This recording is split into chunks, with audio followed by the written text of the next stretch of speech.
Welcome to our channel. నేను మీ Venkat. Delhi liquor scam కేసులో arrest అయిన కవిత గారికి నిన్న బెయిల్ మంజూరైంది. దాని గురించి ఒకసారి మనతో పాటు మాట్లాడడానికి బీఆర్ఎస్ లీడర్ శ్రావణ్ గారు ఉన్నారు. అన్న నమస్తే. దాదాపు 5 నెలల పాటు కవిత గారు తిహార్ జైల్లో ఉన్నారు. నిన్న సుప్రీంకోర్టు బెయిల్ మంజూరు చేసింది. కొన్ని షరతులతో కూడిన బెయిల్ మంజూరు చేసింది. దీని గురించి మీరు ఎలా స్పందిస్తారు? ఫస్ట్ ఆఫ్ ఆల్ అది ఢిల్లీ లిక్కర్ స్కామ్ కాదు, అదొక ఫ్రాడ్యులెంట్లీ ఫ్రేమ్డ్ కేసు అది. కాబట్టి దయచేసి మీరు స్కామ్ అనకండి. ఎందుకంటే కోర్టులో కేసు నడుస్తున్నది, అది తప్పుడు కేసు అన్నట్టుగా నిన్న జరిగినటువంటి ఒక సుప్రీంకోర్టులో జరిగిన వాదోపవాదాలను చాలా స్పష్టంగా కనబడింది. కాబట్టి వన్ షాట్ టూ బర్డ్స్ లెక్క అటు కేసీఆర్ గారిని కేజ్రీవాల్ని ఒకటే కేసుతో ఇరికియొచ్చు అని చెప్పని కుట్రపూరితంగా నరేంద్ర మోడీ గారి ప్రభుత్వం చేసినటువంటి ఒక తప్పుడు ప్రయత్నం. ఈడీ, సిబిఐ వాళ్ళు కవిత గారిని ఇరికించడం అయితే చాలా తప్పు. బికాజ్ అక్యూజ్డ్ కన్ఫెషన్స్తో మీరు ఎట్లా నిందితులుగా మీరు చేరుస్తారు అని చెప్పని అడిగినారు. ఎవరిని పడితే వాళ్ళని మీరు నిందితులుగా చేరుస్తారా అని చెప్పినప్పుడు సుప్రీంకోర్టు అడిగినారు. కాబట్టి స్పష్టంగా అదొక ఒక ఫ్యాబ్రికేటెడ్ మ్యానిపులేటివ్ కేసు అది నిలబడదు అని చెప్పి నేను బలంగా భావిస్తూ ఉన్నాను. We are very happy. కవిత గారు బయటికి రావటం చాలా సంతోషం. ఇప్పుడు ఇంకా కూడా ఈ 5-5.5 సంవత్సరాల ఈ అనుభవంతో ఇంకా బలమైనటువంటి ఒక రాజకీయ శక్తిగా, నాయకురాలుగా తను ప్రజల కోసం, తెలంగాణ అస్తిత్వం కోసం, తెలంగాణ సంస్కృతి కోసం ఇంకా బలంగా పనిచేస్తారని చెప్పి నేను భాషిస్తున్నాను. ఇంకోటి, ఇదే కేసులో మాగుంటి శ్రీనివాసరెడ్డిలు కవిత గారి సేమ్ కేసు అయినప్పుడు మాగుంటని సాక్షిగా ఎందుకు చేర్చారు, కవిత గారిని నిందితురాలుగా ఎందుకు పరిగణిస్తున్నారని చెప్పి సుప్రీంకోర్టు కొంచెం సీరియస్ అయినట్టు కూడా తెలుస్తుంది. చాలా విషయాల్లో సుప్రీంకోర్టు సీరియస్ అయింది. మీరు ఆమె ఎమ్మెల్యే, ఎంపీ కాబట్టి సెక్షన్ 45 వర్తించదని చెప్పని ఎట్లా మీరు హైకోర్టు ఇంటర్ప్రిట్ చేస్తుంది, ఇది పర్వర్టెడ్ ఇంటర్ప్రిటేషన్ అని చెప్పని హైకోర్టును కూడా మొట్టికాయలేసినారు. ఒకటి. రెండవది, అక్యూజ్డ్ కన్ఫెషన్ రిపోర్ట్స్ మీద ఆధారపడి మీరు ఎవరిని పడితే వాళ్ళను నిందితులుగా చేరుస్తారా, పిక్ అండ్ చూజ్ ఇష్టం వచ్చినట్టు చేస్తారా అని చెప్పని కూడా ప్రశ్నించినారు. మూడవది, 5.5 నెలలు అయింది, బెయిల్ ఎందుకు ఇవ్వకూడదు, ఎందుకు బెయిల్ ఇవ్వద్దని మీరు ఆర్గ్యూ చేస్తున్నారు. మీరు ఆల్రెడీ ఇన్వెస్టిగేషన్ పూర్తి చేసినారు, ఛార్జ్ షీట్ ఫైల్ చేసినారు, 500 మంది సాక్షులను విచారించినారు, తర్వాత 5,000 పేజీల రిపోర్టు ఫైల్ చేసిన తర్వాత ఇంకా మీరు బెయిల్ ఇవ్వద్దు అని చెప్పడంలో ఔచిత్యం ఏంటి అని చెప్పని కూడా ప్రశ్నించినారు. కాబట్టి ఈ మొత్తం వ్యవహారం మీరు చూస్తే మీకే అర్థమవుతుంది. మాకు అప్రూవర్స్గా మారిస్తే మీకు బెయిల్ దొరుకుతుంది, మాకు అప్రూవర్గా మాకు లొంగిపోకపోతే మీకు బెయిల్ దొరకదు అనేటువంటి ఒక రీతిలో ఏదైతే ఈడీ, సిబిఐని తొత్తులుగా మార్చుకొని వాళ్ళు ఎట్లయితే వ్యవహరించినారో దాన్ని సుప్రీంకోర్టు తప్పుపట్టినట్టుగా అనిపించింది. అయినా అంటే నర్భగర్భమైనటువంటి ఒక వ్యాఖ్యల యొక్క అంతర్యాన్ని మనం కనుక లోతుగా గమనిస్తే అట్లా కనబడుతుంది. సో వీ హోప్, ట్రయల్స్ జరుగుతుంది, మళ్ళీ వాదోపవాదాలు ఉంటాయి, ధర్మం గెలుస్తుంది, సత్యం గెలుస్తుంది అని చెప్పని నమ్ముతా ఉన్నాం. బట్ ఇప్పుడు ఇంట్రిమ్ ఆర్డర్ ఏదైతే కవిత గారిని బెయిల్ ఇచ్చి రిలీజ్ చేయించిందో అది తప్పనిసరిగా ఒక మంచి పరిణామం. అది ప్రజాస్వామ్యానికి, రాజ్యాంగానికి, తర్వాత కాన్స్టిట్యూషనల్ కోర్ట్స్ వాటి పట్ల ఒక విశ్వాసం పెరిగేటువంటి ఒక రీతిలో నిన్న సుప్రీంకోర్టు వ్యవహరించింది. We're very thankful and grateful to the supreme court and we welcome Kavitha గారు ఆల్సో టు హైదరాబాద్. ఇప్పుడే వస్తారు, ఇంకొద్దిసేపు అయితే హైదరాబాద్కి వస్తారు. వారికి కూడా హృదయపూర్వకంగా స్వాగతం. దాంతోపాటు వారు కూడా భవిష్యత్తులో బలమైనటువంటి ఒక రాజకీయ నాయకురాలిగా ప్రజల పక్షాన తెలంగాణ అస్తిత్వం కోసం కొట్లాడతారు అని చెప్పని భావిస్తున్నాను. ఇంకోటి సార్, నిన్న కవిత గారు జైలు నుంచి బయటకు వస్తూ జై తెలంగాణ నిదానం కొంచెం ఎమోషనల్ అయ్యారు. నేను తెలంగాణ బిడ్డని, కేసీఆర్ బిడ్డని, ఏ తప్పు చేయలేదు, నేను మామూలుగా మొండిదాన్ని, అలాంటిది నన్ను జైల్లో ఇచ్చి జగమొండిని చేశారు, వచ్చినాక ఎవరి కాళ్ళకు వడ్డిస్తానని చెప్పి అన్నారు. వడ్డీతో పాటు సహా చెప్తానని చెప్పారు. దీని గురించి అంటే తప్పుడు కేసు కదా, ఒక తప్పుడు కేసు కాబట్టి తప్పనిసరిగా 5.5 నెలల పాటు తనని చాలా ఇబ్బందికి గురి చేసినారు. ఒక చిన్న 4-5 ఫీట్ల వైశాల్యం ఉన్నటువంటి చిన్న రూము, తర్వాత దాంట్లో 3-4 మొత్తం చొప్పించటము, తర్వాత తనకు గైనిక్ ప్రాబ్లమ్స్ రావటము, బీపీ రిలేటెడ్ ప్రాబ్లమ్స్ రావటము, ఆరోగ్యం అంతా కూడా దెబ్బతినటము, తిండి సరిగ్గా అందుబాటులో ఉండకపోవటం, వీటన్నిటితోటి ఒక రకమైనటువంటి ఒక ఆరోగ్యపరమైనటువంటి ఒక బాధ, తర్వాత మానసికమైన బాధ, ఒక క్రూరమైన చిత్రహింసలకు గురైనట్టుగానే భావించవచ్చు. అవన్నీ తట్టుకొని బయటకు వచ్చిన తర్వాత మనిషికి ఎట్లా ఉంటుంది, ఇప్పుడు రూమ్లో వేసి పిల్లిని కొడితే పిల్లి కూడా పుల్లి లెక్క తిరగబడుతుంది అన్నట్టు ఇప్పుడు తన పరిస్థితి అట్లే. తను చేయనటువంటి ఒక తప్పుకు 100 కోట్ల రూపాయలు ఎక్కడ మీరు అని పట్టుకున్నారా అని అడిగింది supreme court. You have not recovered 1 rupee కదా, how can you say that 100 crores of money has been transferred అని ఎట్లా చెప్తారు అని చెప్పని అడిగిన తర్వాత, చేయని తప్పుకు తనను కేసులో పెట్టి 5.5 నెలలు బంధించి, కేసీఆర్‌ను లొంగదీసుకునే ప్రయత్నం చేసి, ఎన్నికల ముందు బట్టగాల్చి మీదేసి కేసీఆర్ ఓటమికి కారణమయ్యేటువంటి ఒక రీతిలో తప్పుడు ప్రచారాలు చేసి, అన్ని రకాలుగా విఘాతం కలిగించిన తర్వాత, తప్పనిసరిగా ఆ అనుభవాలలో నుండి ఒక బలమైనటువంటి ఒక ఆహ్, సంకల్ప సిద్ధితోటి, తర్వాత ఆలోచనతోటి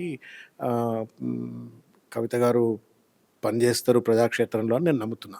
సార్ ఇంకోటి బండి సంజయ్ గారు ఒక ట్వీట్ చేశారు. బీఆర్ఎస్ అండ్ కాంగ్రెస్ 2 ఒకటే. కాంగ్రెస్, బీఆర్ఎస్ ఇద్దరు గెలిచారు. న్యాయవాది గురించి ఒకటి మాట్లాడారు సార్. దీని గురించి ఏమంటారు?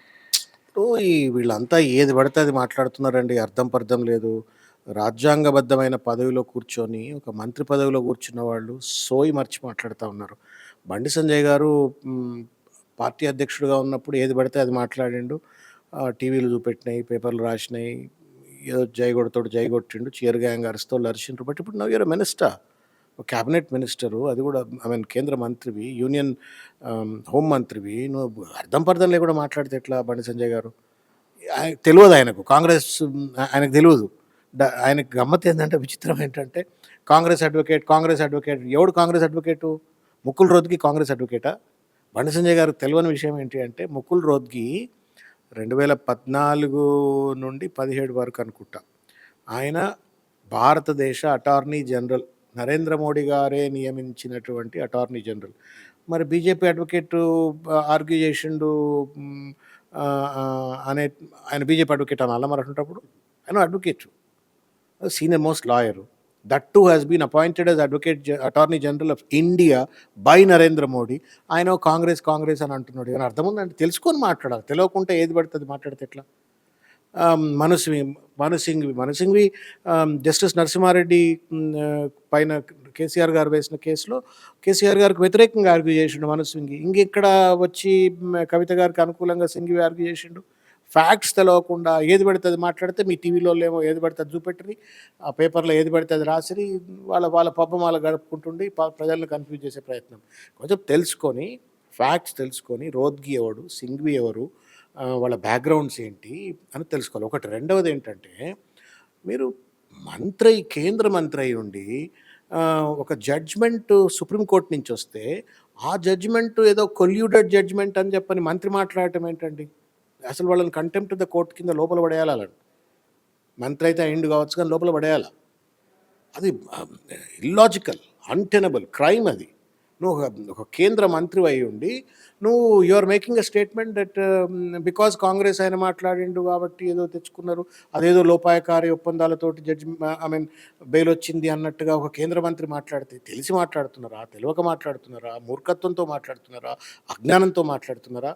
దయచేసి బండి సంజయ్ గారు వాస్తవాలు తెలుసుకొని మాట్లాడాలా. ఏం మాట్లాడితే సహేతుకము, ఏం మాట్లాడకపోతే సహేతుకం అనేటువంటి ఒక విఘ్నత ఉండి మాట్లాడాలని కోరుకుంటున్నాను. ఇంకోటి సార్, కాంగ్రెస్ వాళ్ళేమో బీజేపీ వాళ్ళేమో బీఆర్ఎస్ని కాంగ్రెస్లో కలగబోతుంటారు. కాంగ్రెస్ వాళ్ళేమో నిన్న మొన్న కేటీఆర్ గారు 20 మంది ఎమ్మెల్యేలను తీసుకొని ఢిల్లీకి వెళ్ళారు, నెక్స్ట్ డేనే కవిత గారికి బెయిల్ వచ్చారని చెప్పి కాంగ్రెస్ వాళ్ళు అంటున్నారు. ఇప్పుడు కాంగ్రెస్ వాళ్ళకు కూడా దిమాగ్ పనిచేస్తలేదండి. వాళ్ళకు కూడా ఇప్పుడు అంటే రేవంత్ రెడ్డి గారికి నేను I can't say Congress, but Revanth రెడ్డికి దురదృష్టం ఏంటంటే, రాహుల్ గాంధీ గారు ఢిల్లీలో, సోనియా గాంధీ గారు, ప్రియాంక గాంధీ గారు, మల్లికార్జున్ ఖర్గే గారు, మొత్తం కాంగ్రెస్ పార్టీ అగ్రశ్రేణి నాయకత్వం అంతా కూడా ఇది తప్పుడు కేసు అని చెప్తా ఉన్నారు. అవునా కదా? అంతే కదా వెంకట్? కేజ్రీవాల్ గారు ని ఇరికించడం కోసం, ప్రచారంలో ఉండకూడడం కోసం కుట్రపూరితంగా కేసు పెట్టిండ్రు అని చెప్పని కేజ్రీవాల్ గారికి బాసటగా నిలుస్తున్నటువంటి ఒక కాంగ్రెస్ పార్టీ అధిష్టానం. తర్వాత సిసోడియాకు బెయిల్ వస్తే మేము వెల్కమ్ చెప్తున్నాము అని చెప్పని వెల్కమ్ చెప్పినారు కూడా. మరి కవితమ్మ ఏ5 ఎక్కడనో ఉన్నటువంటి ఒక కవితమ్మ పైన కవితకు బెయిల్ వస్తే తప్పెట్లవుతుంది? ఇది కాంట్రడిక్షన్ ఏంది? రాహుల్ గాంధీ A1 కేజ్రీవాల్ను తప్పుడు కేసులో ఇరికిచ్చినారు, ఆయనకు బెయిల్ ఇవ్వాలా అని రాహుల్ గాంధీ గారు అంటారు.